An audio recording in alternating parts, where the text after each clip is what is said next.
হ্যাঁ মিনার ভাই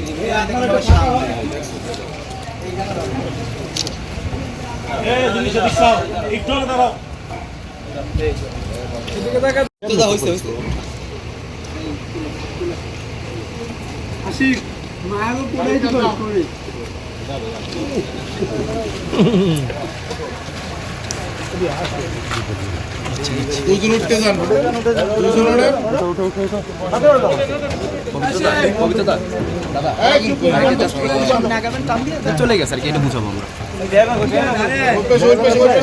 আপনারা জানেন গত 15 তারিখে পলাশপুর এলাকায় একটি হত্যাকাণ্ডের ঘটনা ঘটে।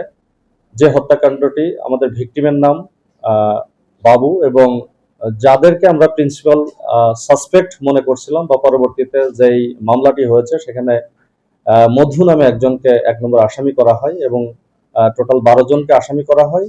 একই সাথে কয়েকজনকে অজ্ঞাতনামা আসামিও করা হয়েছে। তো এটা আমরা প্রাথমিকভাবেই ধারণা করেছিলাম যে এটি মাদক এবং পূর্ব শত্রুতা ও স্থানীয় আধিপত্য বিস্তারের ঘটনা, এবং এই ঘটনাকে কেন্দ্র করে এই হত্যাকাণ্ডটি ঘটেছে। এবং এই হত্যাকাণ্ডে তারা দেশীয় অস্ত্র ব্যবহার করেছিল। তাকে ধাওয়া করার পরে যখন তাকে ধরার পরে তাকে এলোপাথারি কুপায়, এবং এই আহত অবস্থায় তাকে যখন হসপিটালে নিয়ে যাওয়া হয় তখন ডাক্তার তাকে মৃত ঘোষণা করে। এই ঘটনা জানার পর থেকে আমাদের কাউনিয়া থানা সহ আমাদের বরিশাল মেট্রোপলিটন পুলিশের বিশেষ গোয়েন্দা শাখা তারাও কাজ করে গ্রেপ্তার করতে সমর্থ হয়েছিলাম। এবং গতকালকে আমরা এই ঘটনা করছি, জিজ্ঞাসাবাদ এখনো চলমান রয়েছে, তাকে অতি সত্বর আমরা কোর্টে প্রেরণ করব। পরবর্তীতে আপনাদেরকে আবার আপডেট জানানো হবে। হ্যাঁ, মামলা হয়েছে। মামলা হওয়ার পরে আমাদের যে গতানুগতিক যে কাজগুলো আমরা অত্যন্ত গুরুত্ব সহকারে আমরা কাজগুলো করে যাচ্ছি। এটা ঠিক যে আমরা একটা ঘটনা ঘটার সাথে সাথে আসামি ধরতে পারবো, বিষয়টা এরকম কিন্তু নিশ্চয়তা দিয়ে বলা যায় না। তারপরেও আমরা এই 3 দিনের মধ্যে কিন্তু আমরা এই হত্যাকাণ্ডের যে মূল আসামি তাকে কিন্তু আমরা গ্রেপ্তার করেছি, এবং সরাসরি যারা অংশগ্রহণ করেছে এরকম 3 জন আসামিকে আমরা গ্রেপ্তার করতে সমর্থ হয়েছি। বাকি আসামিদেরও আমরা গ্রেপ্তার করব।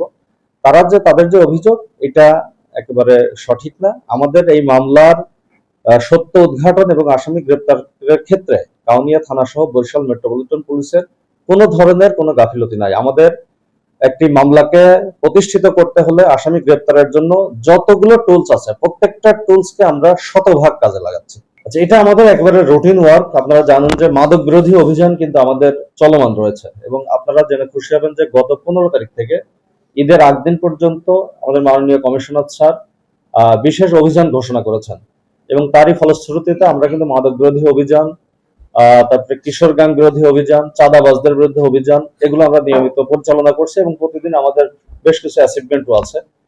তো এই ব্যাপারে আমাদের পরিকল্পনা একই, যে আমাদের এটা স্পেশাল ড্রাইভ চলছে, এবং এর জন্য সর্বাত্মক আমাদের মাঠে যে টিমগুলো রয়েছে তারা কাজ করে যাচ্ছে। হত্যাকাণ্ডটা আমরা আমাদের কাছে এখন পর্যন্ত যে 2টি কারণ প্রতিষ্ঠিত বলে মনে হচ্ছে, সেটি হচ্ছে যে মাদক সংক্রান্ত এবং স্থানীয় আধিপত্য বিস্তার।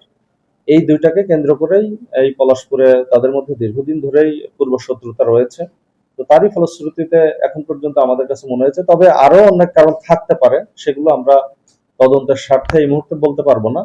তবে আমরা বিভিন্ন বিষয়কে সামনে নিয়ে আমরা আমাদের তদন্ত কার্যক্রম অব্যাহত রেখেছি এবং অগ্রসর হচ্ছে।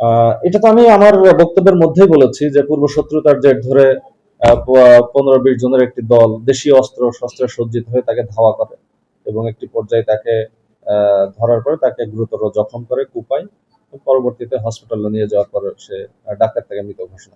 12 জনের নাম উল্লেখ করে এজাহার করা হয়েছে, এবং কিছু অজ্ঞাত সংখ্যা উল্লেখ করা আছে। আসলে এটা জবাই ঠিক না, এটা তাকে এলোপাথারি তাকে কোপানো হয়, যেটা তার গলায় তার আঘাতের চিহ্ন আছে, হাতের কবজিতে আছে, শরীরের অন্যান্য স্থানে আছে। এটাকে আসলে ওইভাবে আমরা জবাই বলতে পারি না। এটা এলোপাথারি কোপানোর যে চিহ্নগুলো আছে সেটা সত্য।